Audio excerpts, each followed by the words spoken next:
Friends, myself Mahi Singh Rajput and welcome back to my channel GKGS queen. So guys, कैसे हैं आप सब? I hope आप सब लोग अच्छे होंगे। तो फ्रेंड्स, आज फिर से मैं आप लोगों के लिए टॉस का टेस्ट सीरीज 10 लेकर आई हूं। तो चलिए आज का वीडियो स्टार्ट करते हैं। वीडियो स्टार्ट करने से पहले अगर आप मेरे चैनल पर नए हैं तो प्लीज़ मेरे चैनल को जाकर विजिट करें। वहाँ पर मैं continuously specially Bihar SI candidate के लिए टेस्ट सीरीज करवा रही हूँ। इसके अलावा आपको मेरे चैनल पर बिहार स्पेशल 2021 के घटना चक्र, बिहार SI के previous year questions and current affairs already uploaded मिलेंगे। अगर आपको मेरा वीडियो पसंद आता है तो प्लीज़ मेरे चैनल को subscribe, like and friends and family के साथ शेयर करना ना भूलें। आप मुझे फेसबुक एंड इंस्टाग्राम पर भी फॉलो कर सकते हैं, जिसका लिंक मैं आपको डिस्क्रिप्शन बॉक्स में प्रोवाइड करूँगी। For PDF and latest update, please join with me on Telegram channel and link is given in description box. So let's started. तो यहाँ पे देख सकते हैं कि क्वेश्चन नंबर फर्स्ट है कि हेरोडोटस को माना जाता है, तो ऑप्शन ए यानी इतिहास का जनक Herodotus is known as history of father. Herodotus की एक काफ़ी अच्छी पुस्तक है फ्रेंड, हिस्टोरिका, जिसमें उन्होंने भारत और फारस के बीच जो व्यापारिक संबंध थे उसका विस्तृत विवरण दिया है। हेरोडोटस यूनानी इतिहासकार थे। नेक्स्ट है कि अधिकांश चोलकालीन मंदिर किस देवी देवता को समर्पित है? ऑप्शन बी शिवदेव को। नेक्स्ट, कलिंग शासक खारवेल ने संरक्षण दिया। तो देखिए, कलिंग का जो चेदी वंश का शासक था खारवेल, उसने जैन धर्मों को संरक्षण दिया था। और कलिंग नरेश खारवेल की जिक्र जो हाथी गुम्फा अभिलेख है उसमें किया गया है। और उसी पार्टिकुलर अभिलेख यानी हाथी गुम्फा अभिलेख में यह लिखा हुआ है कि कलिंग नरेश खारवेल ने अपने शासनकाल के दौरान जैन लोगों को बहुत सारे गांव दान के स्वरूप दिए थे। नेक्स्ट है कि सूफी आदेशों को किस नाम से जाना गया? ऑप्शन सी सिलसिला। देखिए, सूफी आदेशों को सिलसिला कहा गया। जो निजामुद्दीन औलिया चिश्ती थे वो भी सिलसिला के एक महत्वपूर्ण सूफी संत थे। नेक्स्ट है कि अकबर के आरंभिक दिनों में उसका रिजेंट यानी संरक्षक कौन था? रिजेंट मतलब संरक्षक होता है। तो ऑप्शन बी यानी बैरम खान। जब अकबर छोटा था यानी बचपन का था तो उस समय बैरम खान ही उसकी देखभाल करता था, जो अकबर का संरक्षक होने के साथ साथ उसका शिक्षक दोनों था। जब बैरम खान हज की यात्रा को जाते हैं तो रास्ते में उनकी हत्या कर दी जाती है। नेक्स्ट है कि गुरु नानक देव के उत्तराधिकारी कौन थे? तो ऑप्शन ए गुरु अंगद देव। जो सिखों के दूसरे गुरु बने वही गुरु नानक देव के उत्तराधिकारी थे। गुरु अंगद देव का दूसरा नाम लहना भी था। तो चलिए, नेक्स्ट है कि कानपुर के गदर का नेतृत्व किसने किया था? यानी 1857 की जो युद्ध हुई थी तो उसमें कानपुर से नेतृत्वकर्ता कौन थे? तो नाना साहब। अगर तात्या टोपी की बात करते हैं तो ये ग्वालियर से 1857 की क्रांति का नेतृत्व कर रहे थे। महारानी लक्ष्मीबाई झांसी से तथा बेगम हजरत महल लखनऊ से। और ये क्वेश्चन 2019 के बिहार SI मेंस में पूछा गया है।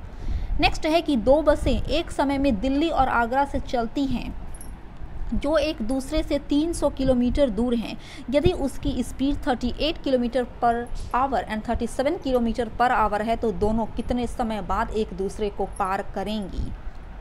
तो यहाँ पर सपोर्ट दैट ये दिल्ली है और ये आगरा है, तो एक बस इधर आ रही है तो दूसरी बस इधर से आगरा से दिल्ली जा रही है, यानी दोनों अपोजिट डायरेक्शन में जा रही है। तो पहले भी मैं एक चीज़ बतला चुकी हूँ कि जब क्रॉसिंग में लगा समय अगर सेम डायरेक्शन होता है तो वहाँ पर स्पीड को माइनस किया जाता है। अगर अपोजिट डायरेक्शन हो जाता है एक दूसरे के विपरीत दिशा में तब स्पीड प्लस होता है। तो यहाँ पर भी सिमिलरली अपोजिट डायरेक्शन है तो दोनों के स्पीड को हम लोग ऐड करेंगे। और टाइम निकालना है आपको, तो time equal to distance by speed formula put कीजिए। डिस्टेंस आपका आ जाएगा और डिवाइडेड बाय स्पीड। डिस्टेंस आपका दिया हुआ है और स्पीड आप ऐड करके निकाल सकते हैं। तो इसका correct answer option number A आ जाएगा, यानी 4 आवर। नेक्स्ट है कि चंद्रगुप्त के 9 रत्नों में से निम्न में से कौन फलित ज्योतिष यानी एस्ट्रोलॉजर थे? तो देखिए, चंद्रगुप्त द्वितीय यानी विक्रमादित्य के शासनकाल में उसने अपने साम्राज्य में 9 रत्नों को रखा था अपने दरबार में। तो उन 9 रत्नों में से जो ज्योतिष थे उनका नाम था छपनक। नेक्स्ट है कि वह चोल राजा कौन था जिसने श्रीलंका को पूर्ण स्वतंत्रता दी और सिंहल राजकुमार के साथ अपनी पुत्री का विवाह कर दिया था? तो उस शासक का नाम था कुलोतुंग प्रथम। नेक्स्ट है कि कौन सा सुल्तान नया धर्म चलाना चाहता था किंतु उलेमा लोगों ने विरोध किया? Option B Alauddin Khilji. अलाउद्दीन खिलजी ने सिकंदर ए सानी की भी उपाधि धारण की थी। नेक्स्ट है कि निम्नलिखित में से किस भक्ति संत ने अपने संदेश के प्रचार के लिए सबसे पहले हिंदी का प्रयोग किया था? ऑप्शन सी रामानंद ने। रामानंद ने अपने संदेश के प्रचार के लिए हिंदी लैंग्वेज की पहली बार उन्होंने यूज की थी। और रामानंद जो थे ना, वो उत्तर भारत में भक्ति आंदोलन के प्रथम प्रवर्तक थे। जैसे भक्ति को दो भागों में कैटेगराइज किया गया है, सगुण भक्ति धारा और निर्गुण भक्ति धारा, तो रामानंद सगुण भक्ति धारा से बिलोंग करते थे। तो चलिए नेक्स्ट है कि ब्रिटिश शासन के दौरान भारत में उद्योगों का कोई स्वतंत्र विकास नहीं हुआ, इसका कारण क्या था? तो ऑप्शन नंबर डी धनिक वर्ग द्वारा भू संपत्ति में निवेश करने का तरजीह दिया जाना। यानी ब्रिटिश काल के दौरान जो ऊंचे तबके के लोग रहते थे, जो रिचेस्ट पर्सन रहते थे, वे लोग कहीं पर किसी प्रकार का भी इंडस्ट्री इस्टेब्लिश करने के बदले वे अपनी भू संपत्ति एकत्रित करने में ज़्यादा पैसा इन्वेस्ट करते थे। बस यही वजह थी कि किसी प्रकार की कोई उद्योग विकसित नहीं हो पाया ब्रिटिश काल के दौरान। नेक्स्ट है कि शिवाजी के समय सरनोबत का पद संबंधित था? ऑप्शन डी सैन्य प्रशासन से। नेक्स्ट है कि 1855 ईस्वी के संथाल हुल के संदर्भ में निम्नलिखित में से कौन से कथन सही हैं? नीचे दिए गए कूट से सही उत्तर का चयन करें। यहाँ पर आप ऑप्शन देख सकते हैं। Correct answer option number C है, यानी फर्स्ट, सेकंड और थर्ड। फर्स्ट है कि भागलपुर के पास मेजर बर्रो संथालों से लड़ाई में हार गए थे। गोक्को गोड्डा का एक महत्वपूर्ण नेता था गोक्को। इस संदर्भ में महाजन दीनदयाल राय भी एक महत्वपूर्ण नाम है। बट फोर्थ यहाँ पर गलत है। फोर्थ है कि एक समय था जब मुजफ्फरपुर के निकट गंगा घाटी के क्षेत्र पर संथालों का पूर्ण वर्चस्व था। ऐसी बात नहीं। संथालों का अगर पूर्ण वर्चस्व की बात करते हैं तो संथाल लोग भागलपुर से वर्धमान तक फैले थे, ना कि मुजफ्फरपुर में। तो चलिए नेक्स्ट बढ़ रहे हैं 16 की तरफ कि निम्नलिखित में से किसने कौमी आवाज पत्र को प्रारंभ किया था? तो ऑप्शन बी पंडित जवाहरलाल नेहरू और रफ़ी अहमद किदवई, ये दोनों ने मिलकर एक समाचार पत्र की शुरुआत की थी लखनऊ में 1945 ईस्वी में, जिसका नाम था कौमी आवाज़, और ये उर्दू में प्रकाशित की जाती थी। नेक्स्ट है कि रामकृष्ण मिशन की स्थापना किसने की थी? स्वामी विवेकानंद ने रामकृष्ण मिशन की स्थापना 1897 ईस्वी में की थी और इसका हेडक्वार्टर उन्होंने कलकत्ता के बेलूर जिले को बनाया था। रामकृष्ण मिशन इसलिए उन्होंने नाम रखा क्योंकि स्वामी विवेकानंद के गुरु का नाम था रामकृष्ण परमहंस, तो उन्हीं के नाम पर इन्होंने अपनी चैरिटी का नाम रामकृष्ण मिशन रख दिया था। नेक्स्ट है कि हिमाचल प्रदेश में स्थित दर्रा है? ऑप्शन ए सीप किला दर्रा। अगर जोजिला दर्रा की बात करते हैं तो ये लद्दाख में है, नाथुला दर्रा सिक्किम में है तथा जालेपला दर्रा भी सिक्किम में ही है। नेक्स्ट है कि प्रायद्वीपीय भारत की निम्नलिखित में से कौन सी नदी अरब सागर में नहीं मिलती है? तो ऑप्शन बी कावेरी नदी अरब सागर में नहीं मिलती है। हालांकि पेरियार, नर्मदा और ताप्ती, ये तीनों नदियां अरब सागर में जाकर विलीन होती हैं। कावेरी नदी अरब सागर को छोड़कर बंगाल की खाड़ी में जाकर मिलती है। नेक्स्ट है कि मोहन ने पश्चिम की ओर 5 किलोमीटर की यात्रा की, बाईं ओर घूमकर 3 किलोमीटर की यात्रा की और दाईं ओर घूमकर 9 किलोमीटर की यात्रा की। वह फिर उत्तर की ओर 3 किलोमीटर गया। वह प्रारंभिक स्थान से कितनी दूरी पर है? ये रीजनिंग का क्वेश्चन है और काफ़ी इजी क्वेश्चन है। मैं इसका आंसर यहाँ पर नहीं बतला रही हूँ, आप लोग मुझे कमेंट के जरिए इसका करेक्ट आंसर बतलाइएगा क्वेश्चन नंबर 20 का। नेक्स्ट है कि निम्नलिखित में से बिजली का नवीकरणीय यानी रिन्यूएबल संसाधन कौन सा है? ऑप्शन ए पानी। तो चलिए नेक्स्ट है कि वर्ष 2011 की जनगणना के अंतिम आंकड़ों के अनुसार निम्नलिखित राज्यों में से किस राज्य में स्त्री और पुरुष लिटरेसी रेट यानी साक्षरता दर में सबसे अधिक अंतराल है यानी डिफरेंस है? तो ऑप्शन ए यानी राजस्थान में। अगर राजस्थान के मेल लिटरेसी रेट की बात करते हैं तो वो 80.51% है और फीमेल लिटरेसी रेट है 52.66% और मेल और फीमेल की लिटरेसी रेट में काफ़ी ज़्यादा अंतर है राजस्थान में। नेक्स्ट है कि निम्नतर वायुमंडल में गैसों की सर्वाधिक मात्रा किससे मिलकर बनती है? ऑप्शन डी नाइट्रोजन से मिलकर। तो चलिए नेक्स्ट है कि संसार की सबसे बड़ी कंक्रीट संरचना माना जाने वाला थ्री गॉर्गेज डैम निम्नलिखित में से किस देश में सिचुएटेड है? चाइना में। नेक्स्ट, एशिया की सबसे बड़ी नदी कौन सी है? यांगटीसी नदी, जो चीन में बहते हुए प्रशांत सागर में मिलती है। नेक्स्ट है कि 50 और 80 के बीच की अभाज्य संख्याओं के योग का पता लगाएं। यहाँ पर 50 से 80 तक जितने भी अभाज्य संख्या हैं जो किसी से डिविजिबल नहीं हो सकते हैं, तो वहाँ पर है 53 plus 59 plus 61 plus 67 plus 71 plus 73 और प्लस 79, ये सबको ऐड कीजिएगा तो करेक्ट आंसर 463 आ जाएगा।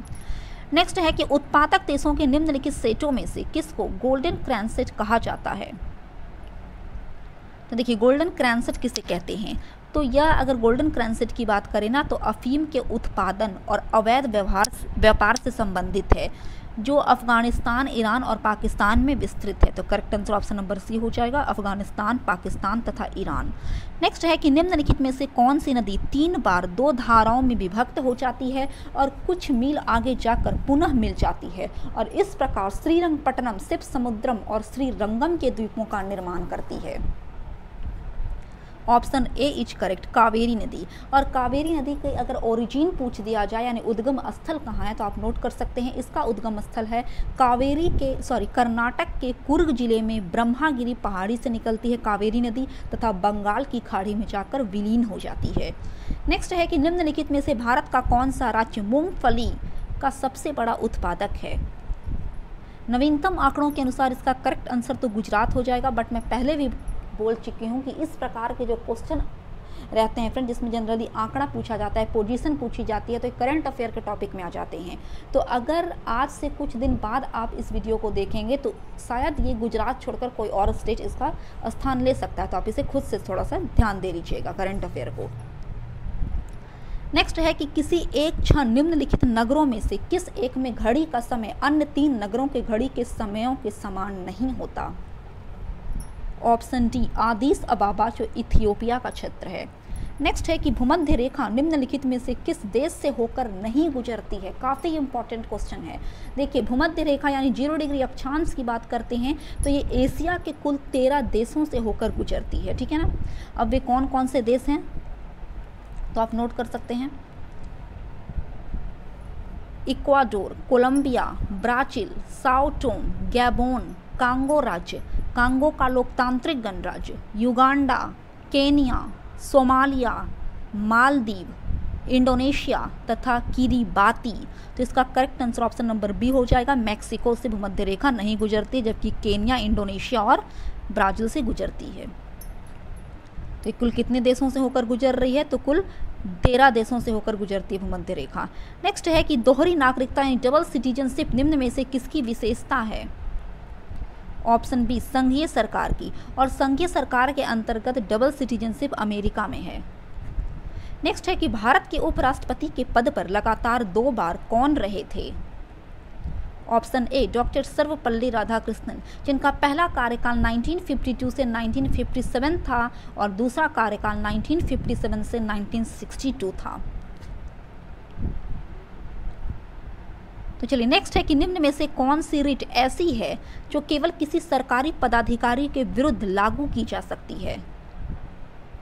तो ऑप्शन बी, परमादेश। परमादेश के जरिए सुप्रीम कोर्ट आदेश देता है किसी सरकारी कर्मचारी को कि आप अपने कार्य का वहन अच्छे ढंग से नहीं कर रहे हैं, इस चीज़ का आदेश देता है, उसी को ही परमादेश कहा जाता है।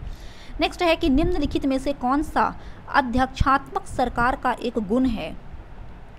ऑप्शन डी, यानी उपयुक्त सभी। यह लोगों की स्वतंत्रता को सुरक्षित करती है, यह नीतियों के शीघ्र निष्पादन को सुनिश्चित करती है तथा कार्यपालक की नियत कार्यवधि अत्यंत स्थिरता की भावना प्रदान करती है। नेक्स्ट है कि लेखानुदान के विषय में निम्नलिखित में से कौन से कथन सत्य नहीं हैं? तो ऑप्शन बी यहाँ पर सत्य नहीं है, ए, सी और डी सत्य है, और लेखानुदान का वर्णन आर्टिकल 316 में किया गया है। नेक्स्ट है कि संविधान के अनुच्छेद 356 निम्नलिखित में से किससे संबंधित हैं? तो ऑप्शन सी, किसी राज्य में राष्ट्रपति शासन लगाने से। अगर राष्ट्रपति देखता है कि किसी पार्टिकुलर स्टेट में वहाँ पर संवैधानिक तंत्र विफल हो जाते हैं तो आर्टिकल 356 का यूज करके राष्ट्रपति शासन लगा देते हैं। नेक्स्ट है कि भारतीय संविधान में मौलिक अधिकारों का विचार लिया गया है अमेरिका के संविधान से, ब्रिटेन के संविधान से संसदीय प्रणाली ली गई है, आयरलैंड के संविधान से नीति निर्देशक तत्व लिए गए हैं तथा कनाडा के संविधान से संघीय ढांचा लिया गया है।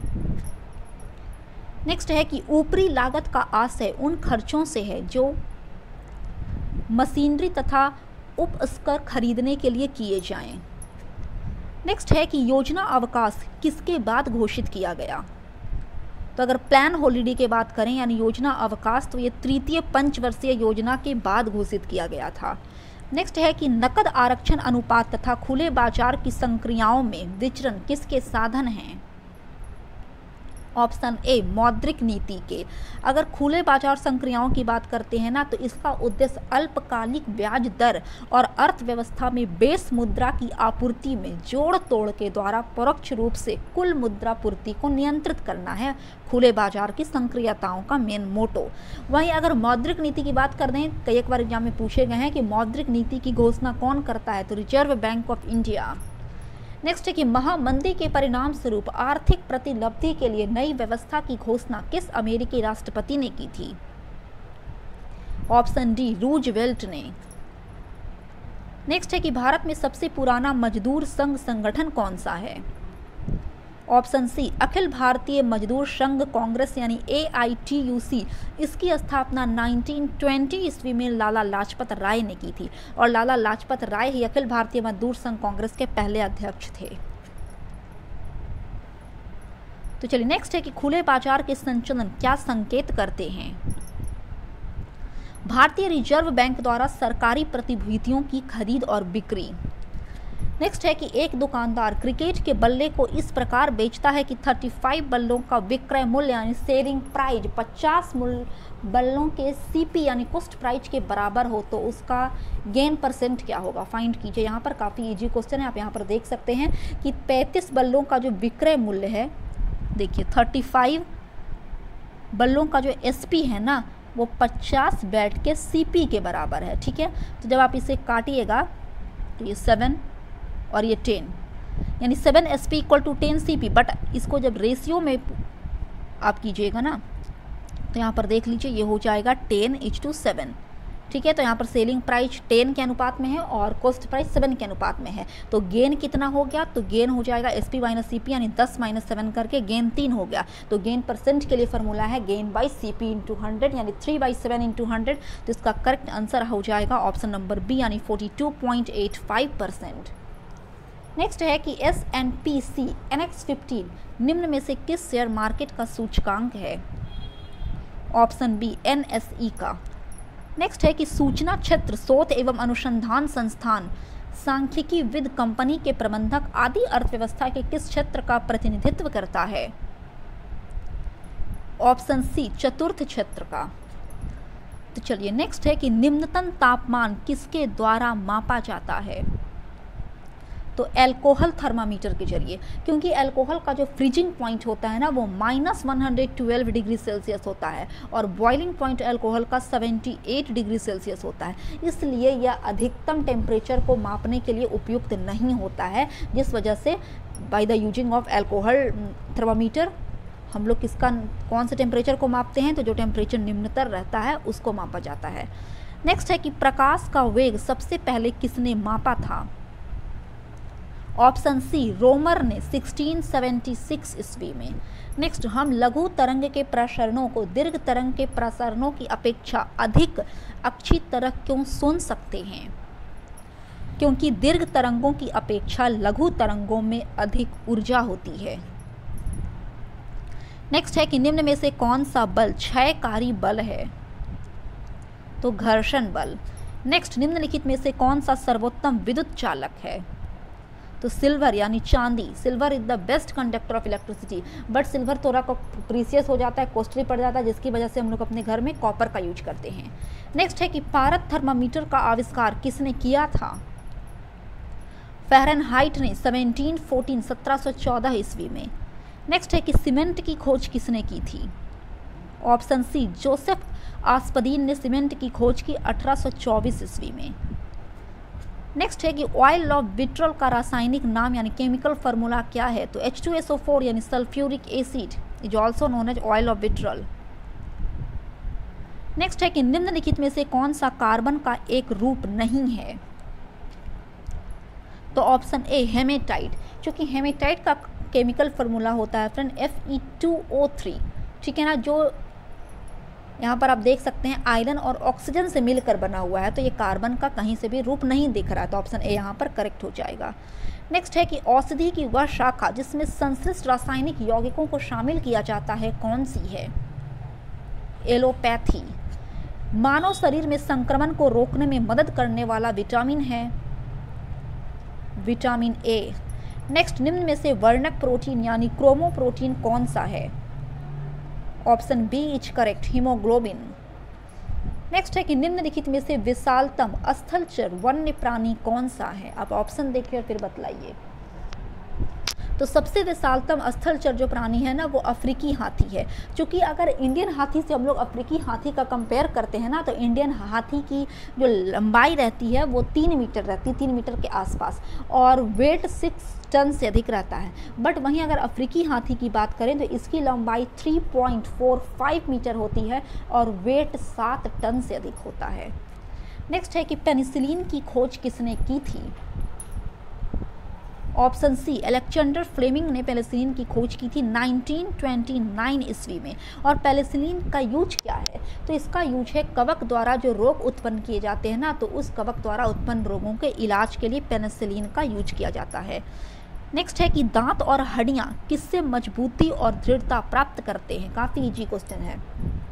Option C, calcium. नेक्स्ट, पौधे के किस भाग को केसर यानी सैफरन के रूप में इस्तेमाल किया जाता है? ऑप्शन सी, पुंकेसर को। पुंकेसर में ही तंतु और पराग कोष प्रेजेंट रहते हैं और इसी तंतु रूपी भाग को सैफरन यानी केसर कहा जाता है।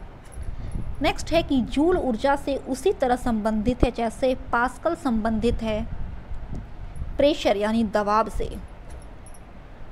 नेक्स्ट है कि सोनार से हम उपयोग करते हैं, अगर सोनार की फुल फॉर्म की बात करते हैं तो इसका फुल फॉर्म होता है sound navigation and ranging use, ठीक है ना। यहाँ पर इसका फुल फॉर्म क्या है?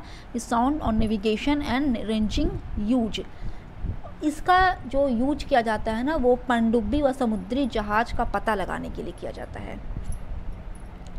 नेक्स्ट है कि पाइरेनोमीटर का प्रयोग निम्न में से किसे मापने के लिए किया जाता है? ऑप्शन ए, सन स्पॉट को। नेक्स्ट, राडार उपयोग में आता है, अभी मैं जस्ट बतलाई हूँ कि सॉरी राडार, सोनार नहीं है राडार है। राडार उपयोग में आता है ऑप्शन सी, रेडियो तरंगों द्वारा वस्तुओं की स्थिति ज्ञात करने में। आप कंफ्यूज मत कीजिएगा राडार और सोनार में। नेक्स्ट है कि निम्नलिखित में से कौन सी एक सदिश राशि यानी वेक्टर क्वांटिटी है? तो ऑप्शन ए, संवेग यानी momentum is a vector quantity. Vector quantity वैसे क्वांटिटी को कहते हैं ना in which direction and magnitude both are present. यहाँ पर दाब, कार्य और ऊर्जा सब ये तीनों स्केलर क्वांटिटी में आ जाएंगे। नेक्स्ट है कि पीसा की झुकी हुई मीनार गिर नहीं जाती है, क्यों? क्योंकि गुरुत्व केंद्र से जाने वाली ऊर्ध्वाधर रेखा तल के अंदर रहती है। तो चलिए, नेक्स्ट है कि निम्नलिखित में विश्व यानी यूनिवर्स में कौन सर्वाधिक पाया जाने वाला एलिमेंट है? हाइड्रोजन। नेक्स्ट, दो धनात्मक संख्याओं के बीच का अंतर 160 है तथा उन दोनों का रेशियो 5:3 है।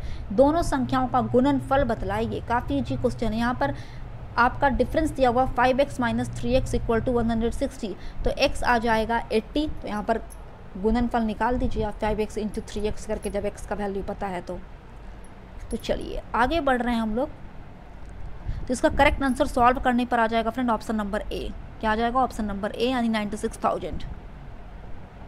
नेक्स्ट है कि फूलों के अध्ययन को कहते हैं ऑप्शन बी, एंथोलॉजी। नेक्स्ट, जैव विकास के संदर्भ में सांपों में अंगों का लोप होने को स्पष्ट किया जाता है अंगों का उपयोग तथा अनुपयोग किए जाने से। नेक्स्ट है कि वर्तमान आनुवांशिक विज्ञान का जनक कौन है? ऑप्शन ए, ग्रेगर जॉन मेंडल। नेक्स्ट, प्रधानमंत्री के पुनर्गठित आर्थिक सलाहकार परिषद के अध्यक्ष हैं। देखिए यहाँ पर ऑप्शन नहीं दिया हुआ, बट अगर प्रेजेंट 2021 की बात करें तो प्रेजेंट टाइम में जो आर्थिक सलाहकार परिषद के मेन अध्यक्ष हैं उनका नाम है कृष्णमूर्ति सुब्रमण्यम। आप नोट कर सकते हैं, कृष्णमूर्ति सुब्रमण्यम। नेक्स्ट है कि विश्व पर्यटन दिवस किस दिन मनाया जाता है? 27 दिसंबर। तो चलिए नेक्स्ट है कि अखिल भारतीय आयुर्विज्ञान संस्थान कहाँ स्थित है? न्यू दिल्ली में। नेक्स्ट, ज्ञानपीठ पुरस्कार प्राप्त करने वाली प्रथम भारतीय महिला कौन थी? आशापूर्णा देवी। नेक्स्ट, अमेरिका की बोइंग कंपनी द्वारा निर्मित अपाचे क्या है जिसे हाल ही में भारतीय वायुसेना में शामिल किया गया है? तो अपाचे एक हेलीकॉप्टर है। नेक्स्ट है कि भारत का सबसे बड़ा गिरजाघर यानी चर्च कौन सा है? तो गोवा स्थित सेंट कैथोलिक चर्च। नेक्स्ट है कि भारत रत्न से सम्मानित प्रथम विदेशी नागरिक कौन थे? Option C, Khan Abdul Ghaffar Khan. ये विदेशी इसलिए कहा गया क्योंकि पाकिस्तानी नागरिक थे खान अब्दुल गफ्फार खान, जिनको 1987 ईस्वी में भारत रत्न दिया गया था। नेक्स्ट है कि निम्नलिखित में से किसको संविधान द्वारा मौलिक अधिकारों को लागू करने की शक्ति दी गई है? तो ऑप्शन डी, सुप्रीम कोर्ट और हाई कोर्ट दोनों को। अगर सुप्रीम कोर्ट की बात करते हैं तो ये आर्टिकल 32 का यूज करके मौलिक अधिकार लागू करते हैं, वही हाई कोर्ट आर्टिकल 226 का यूज करके लागू करते हैं। दोनों के लिए अलग अलग आर्टिकल बनाए गए हैं, तो आप इसे नोट कर सकते हैं। नेक्स्ट है कि अंतर्राष्ट्रीय बौद्धिक संपदा सूचकांक 2020 के संबंध में निम्नलिखित कूटों में से कौन से कथन सही हैं? तो ऑप्शन डी यानी सभी सही हैं। 53 देशों की सूची में भारत का स्थान 40वां है। वर्ष 2019 में 50 देशों की सूची में भारत का स्थान 36वां है। यह सूचकांक संयुक्त राज्य अमेरिका के chamber of commerce global centre द्वारा जारी किया गया तथा बौद्धिक संपदा के मामले में शीर्ष 5 देश हैं: अमेरिका, ब्रिटेन, स्वीडन, फ्रांस तथा जर्मनी। तो चलिए नेक्स्ट है कि भारत का पहला फील्ड मार्शल कौन था? Option A, SHFJ Manekshaw. तो चलिए फ्रेंड आगे बढ़ रहे हैं क्वेश्चन नंबर 85 की तरफ कि मूल्यह्रास किसके बराबर होता है? तो सकल राष्ट्रीय उत्पाद माइनस निवल राष्ट्रीय उत्पाद, तो मूल्यह्रास निकल जाएगा। नेक्स्ट है कि 8 मार्च 2020 को निम्नलिखित में से किन 2 महिलाओं को प्रतिष्ठित नारी शक्ति सम्मान से सम्मानित किया गया? तो उनका नाम है भागीरथी अम्मा व कार्तियायनी अम्मा। नेक्स्ट है कि भारतीय वनस्पति शोधकर्ताओं ने किस राज्य में एक रक्तस्रावित वृक्ष की प्रजाति ड्रैक्रेना कैम्बोडियाना की खोज की है? ऑप्शन ए, असम। नेक्स्ट, रक्षा मंत्री राजनाथ सिंह ने किस नाम से रक्षा उत्पाद विभाग के विभिन्न कार्यक्रमों और योजनाओं की प्रभावी निगरानी में सहायक विभाग का डैशबोर्ड लॉन्च किया है? तो option B is correct, www.ddp-dashboard.government.in। Next है कि 2020 के लिए रिचर्ड डॉकिंस अवार्ड से किसे सम्मानित किया गया है? ऑप्शन डी, जावेद अख्तर को। नेक्स्ट है कि दशक की सबसे लोकप्रिय किशोरी कौन बनी है? मलाला यूसुफजाई। नेक्स्ट, डिजिटल दिग्गजों गूगल, एप्पल, फेसबुक, अमेजॉन पर टैक्स पारित करने वाला दुनिया का पहला देश कौन सा बन गया है? Option B, France. नेक्स्ट है कि हाल ही में वनडे में 2 बार 6 विकेट लेने वाली पहली महिला क्रिकेट खिलाड़ी कौन बन गई हैं? तो ऑप्शन सी इज करेक्ट, सुने लस। तो चलिए 93 आप यहां पर देख सकते हैं कि हाल ही में प्रधानमंत्री नरेंद्र मोदी ने लड़कियों की शादी की उम्र में बढ़ोतरी करने के संकेत दिए हैं। सरकार द्वारा इस मुद्दे पर विचार करते हुए किसके अध्यक्षता में समिति गठित की गई है? तो option D, Jaya Jaitley. Next है कि विश्व स्वास्थ्य संगठन यानी WHO के वर्तमान मुख्य वैज्ञानिक कौन हैं? इन्हें हाल ही में तमिलनाडु के मुख्यमंत्री द्वारा विशेष पुरस्कार प्रदान किया गया है। Option A, Soumya Swaminathan. ये प्रसिद्ध बाल रोग विशेषज्ञ हैं और ये पहली भारतीय हैं जो WHO के मुख्य वैज्ञानिक के रूप में कार्य कर रही हैं। नेक्स्ट है कि हाल ही में किस देश द्वारा क्लीन योर प्लेट अभियान का दूसरा संस्करण लॉन्च किया गया है? तो चीन के द्वारा। पहला संस्करण चीन में उसके राष्ट्रपति शी जिनपिंग ने 2012 में लॉन्च किया था और दूसरा संस्करण 2020 में। नेक्स्ट है कि क्षेत्रफल की दृष्टि से भारत का सबसे छोटा राज्य कौन सा है? ऑप्शन बी गोवा, और सबसे बड़ा राज्य है राजस्थान। नेक्स्ट है कि निम्नलिखित में से भारत का कौन सा एक नगर मेट्रोपॉलिटन सिटी की श्रेणी में नहीं आता है? Option D Lucknow. नेक्स्ट, हाल ही में चंद्रयान 2 के ऑर्बिटर ने चंद्रयान के एक क्रेटर की तस्वीर ली है। इस क्रेटर को क्या नाम दिया गया है? साराभाई क्रेटर। नेक्स्ट है कि हाल ही में किसने IPL 2020 के टाइटल स्पॉन्सर के रूप में सर्वाधिक बोली लगाकर बीट को जीत लिया है? ऑप्शन डी ड्रीम 11 ने। अब इस टेस्ट सीरीज का लास्ट क्वेश्चन है कि वर्ष 2020 में राष्ट्रीय खेल पुरस्कार समिति के सिफारिश पर कितने खिलाड़ियों को राजीव गांधी खेल रत्न पुरस्कार प्रदान किया गया है? तो कुल 4 खिलाड़ियों को। और इस प्रकार से खेल रत्न से पिछले बार भी क्वेश्चन पूछे गए थे कि किन लोगों को पुरस्कार दिया गया है बिहार एसआई के प्री में। तो ये 4 व्यक्ति हैं। पहला तो क्रिकेटर हैं रोहित शर्मा, दूसरे पहलवान विनेश फोगाट को, तीसरे हैं table tennis champion Manika Batra, और चौथे हैं पैरालंपियन मरियप्पन थंगावेलु को। तो फ्रेंड्स, आई होप आपको मेरा वीडियो पसंद आया। अगर आपको मेरा वीडियो अच्छा लगता है तो प्लीज़ मेरे चैनल को सब्सक्राइब, लाइक एंड ज़्यादा से ज़्यादा फैमिली एंड फ्रेंड्स के साथ शेयर करना ना भूलें। तब तक के लिए जय हिंद, जय भारत।